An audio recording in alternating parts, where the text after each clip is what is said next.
What's going on, people? Myke C-Town here with an episode of Out of My Element, where you guys get to pick the album that I review. So, the reason it took me so long to get this video out is because I lost access to the poll for a while.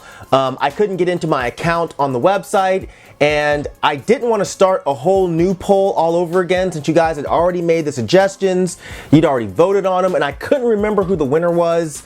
So sorry about the delay, but we are here now, motherfuckers. But the really cool thing about this most recent poll is it was an exact tie. One winner you'll find out when I do the video, which will be very soon.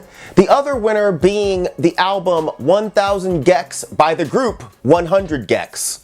So I'd never heard of this before it winning this poll, not word one about this band or this album. So I had no idea who this was, I had no idea what kind of music they made, and this was the exact situation that I made this series for. So I was kind of interested in seeing where this one was gonna go. So the album starts off with 745 Sticky. First thing I thought was the production was pretty nice. The drums are real crisp. They're kind of choppy, but they sound really good. And there's some weird sound effects kind of floating around in the background. And I like the way those sound effects mixed with the drums. Of course, the vocals absolutely ruined it for me. I started getting Quiero Bonito flashbacks, although the vocals on KKB were better than this. The vocalist here, Laura Less is her name, was doing this awful auto-tune rapping that sounded like she was joking.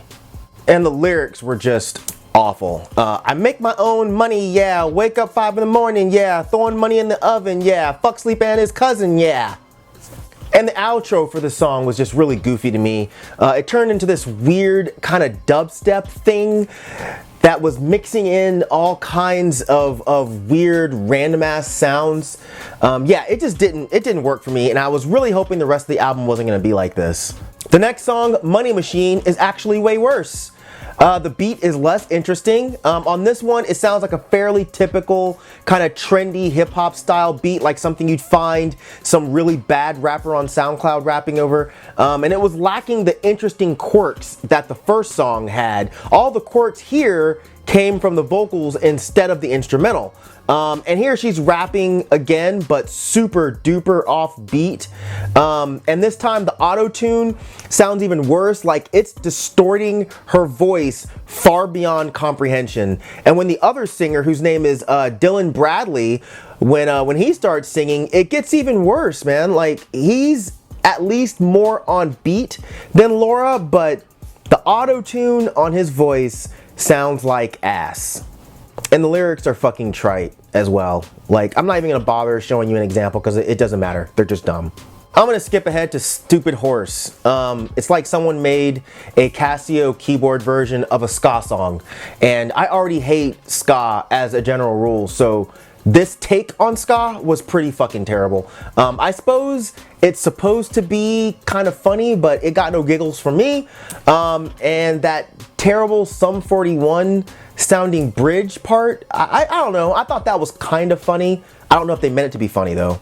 Once again, the lyrics are pretty goofy. She's talking about betting money on a racehorse and losing it because the horse loses. Then the hook moves on to stupid horse, I just fell out of the Porsche, lost the money in my bank account, oh no. I can't lie, that part is actually really catchy and kind of funny to listen back to. I still don't like the song though. And I'm sure there's some kind of deeper meaning to the song, because I'm sure it's no coincidence that she's talking about betting on a horse and then leaving in a Porsche when the Porsche emblem is actually a horse. But I'm not really connecting the bigger picture with this song, and the arrangement and the sound of the song itself make me not really care to look it up or really put that much brain power into it. So if one of you guys want to explain it down there in the comment section, I'd love to read it. I didn't like Ringtone at all, but I'd be lying if I said that it didn't get stuck in my head. It's very, very catchy. My boy's got his own ringtone. It's the only one I know. It's the only one I know. The beat's fairly simple with this kind of cute beeping sound kind of going on in the background. And Laura's vocals weren't quite as annoying here. The auto-tune is still there, but it's not quite as high. It's not quite as obnoxious as it was in other songs. But when Dylan comes in, it gets way worse. And it moves into this kind of annoying breakdown that sounds like fucking Good Charlotte remixed by some really, really inexperienced DJ. I had slightly high hopes for the song Hand Crushed by a Mallet because of the title. And the beat came in and it sounded like some of the gothier end of like the mid to late 90s EDM.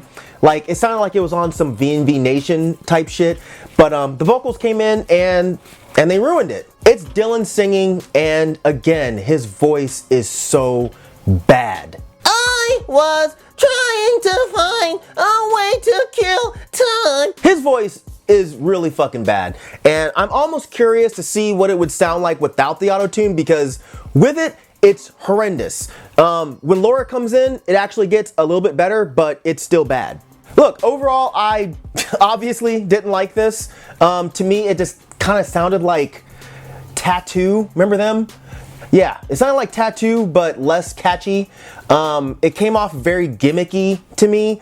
It's clearly based on sounds that are a very current trend, and a trend that I don't think is gonna be a lasting one. So I personally didn't really see the point in taking those trends and kind of making this weird mishmash gumbo kind of thing out of them. I appreciate the experimental aspect of a release like this, but centering the entire thing on very derivative sounds just feels a bit pointless to me. If they were taking those derivative sounds and creating something entirely new, entirely different with them, then that would be a different story, but I feel like they didn't really do that here.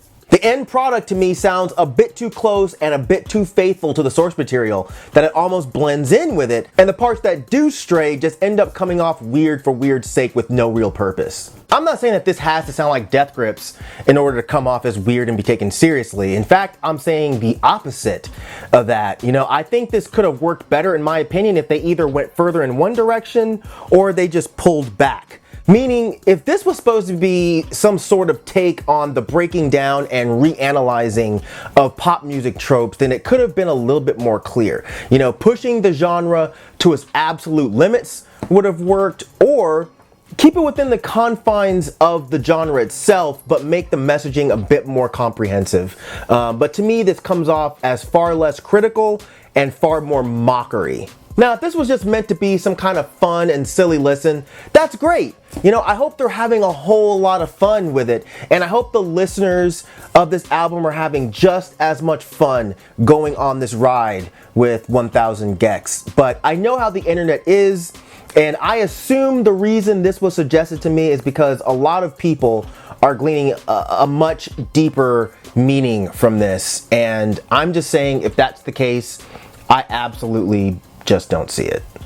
So that's all I got for 100 Gecs. Thank you for suggesting it. You will notice that there is no new poll down there in the description section, and that's because I'm gonna be doing the other album that was tied with this one very soon. The new poll will be in that one. So if you're one of my patrons, make sure you check my Patreon either today or tomorrow for the new post to give me your suggestions. And if you want to be one of the people that can give suggestions for albums that are covered in Out of My Element, make sure you become a patron.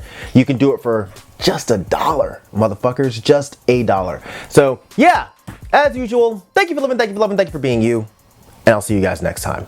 All right, peace out, boy.